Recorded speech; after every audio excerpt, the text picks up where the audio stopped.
So, what do we have for today? Thank you for tuning in on this Thursday.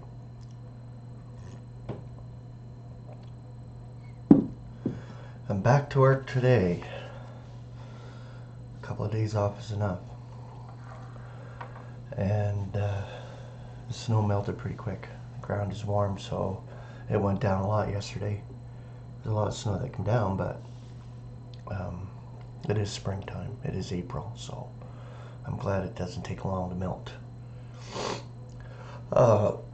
Where did I leave off? Okay, Proverbs 16:33. Okay, this is an illustration on a small scale of the all-embracing and God-glorifying truth that all is of God. To have told them this outright in those dim days would have blinded them, as Saul of Tarsus was on the Damascus road. Even today, immature saints are not able to bear its effulgence.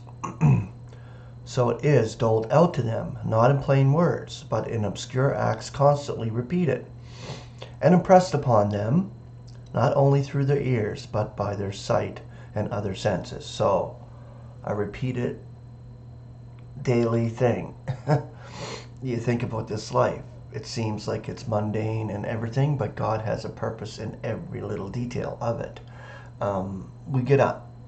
We do our deal every day. We go to work, say, and make a wage. We come home, like things like that. Like you look at your daily experience and you wonder, well, why is this just so stupid every day? It just seems like you're doing the same damn things every day. Well, the repetitive experience, right? We need this as human beings. We need this experience. And as a believer, we see it from God, a God-word perspective where God is operating it all, giving us this to His glory, every experience. So it's a wonderful thing. But every single human being needs this, especially believers, because we need to be prepared for our allotment that we're going to take up among the celestials. And to be mortal and human is the experience we have to experience. Dying to die every day. Okay. It may seem immaterial and far beneath the dignity of the deity to choose between two goats as to the part they should play in presenting this little preview of the drama of redemption. We might object. What difference does it make? What goat is slain and which departs? Could not Yahweh leave such a small matter to men or to chance? Is it not an eloquent illustration of the tremendous truth that nothing is left to chance and all is allotted by Yahweh? A lot was used in the allocation of the tribes in the land. In general, we might ask what mistake could be made if they had been placed otherwise. But the question would only manifest our ignorance of God and His plans and purpose. In its councils, each tribe had its part to play, like a stage. We're on a stage, and we are the actors, and we're in a play, and there is a script, and a scripted to detail, and we are playing it out, unbeknownst to most of humanity right now. But to us, as members of the body of Christ, we know that that is what is going on. We're playing out a script toward the glory of God. And this required that they receive their proper place on the stage. In some cases, we get a glimpse of this. Judah and Jerusalem should not be far apart, for rule and religion was combined in Israel. The fact that the Levites had no allotment and lived among the other tribes should show us that all was designed for the purpose of God. So the land was distributed by lot, not to leave it to chance, but to make sure that God's plan was carried out. One of the most delightful and God-honoring customs in Israel was the yearly allotment of the farmland. The farmers did not own or lease or live on their land as with us. Their homes were in little villages, with the houses clustered together for safety and mutual protection, in the midst of the cultivated ground. This was not reckoned theirs at all. They were merely tenants. It belonged to Yahweh and was redistributed to them every year by lot.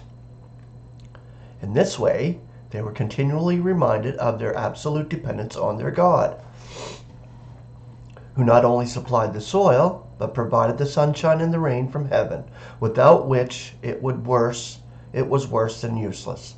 Their food and clothing, the very necessities of life, were annually doled out to them, directly from his living and loving heart. The cultivated ground was divided into parcels according to the number of plows and teams in the village, and these were allotted, not to each man alike, but according to his ability to farm it. If he had only one plow, he received a single lot. If he had many teams, he was given accordingly. First, the villagers and the farmlands were separated into groups, with a head to each company. At first, a number of marked pebbles corresponded to these groups was put in a bag by the village elder, and an innocent little child drew one out for each group. The individual farmer was allotted his land in the head of his group. The head of his group was first allotted all the land for all the men in his company.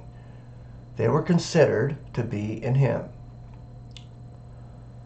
Let us pause at this point to enjoy this precious picture of our place in Christ. Our allotment is in his. Okay, so we take up his allotment. We were chosen in him. God has given him the highest allotment in the heavens, but it is not for himself alone. He, like the head of the village group, shares his allotment with all who are in his company.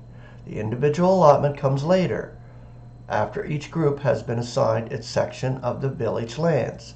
Pebbles were again put in a bag for each plot or parcel, and each individual received that which Yahweh apportioned to him. So think about the heavens or the celestial realms. We will take up individual allotments there as well. We're being put together here as a whole unit, joint body, joint members of that body, and joint members of one another. Among the celestials, we will be given or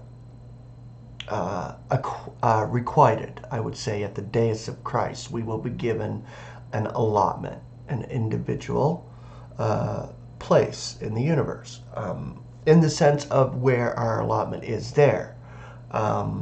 We will take up a quadrant of the universe, say, and we will be reconciling celestial beings at that point in that quadrant of the universe. And this is going to be so awesome. Think about it. We will each get our particular deal. And it's just so brilliant when you think about it, how God works this out and places each member accordingly. So it's a beautiful thing. To go into details, I can't. I'm just speculating. But I'm speculating with a spiritual speculation. To understand what God is doing. I mean, this is a beautiful example, what he does with Israel, and then what he's doing with the body of Christ.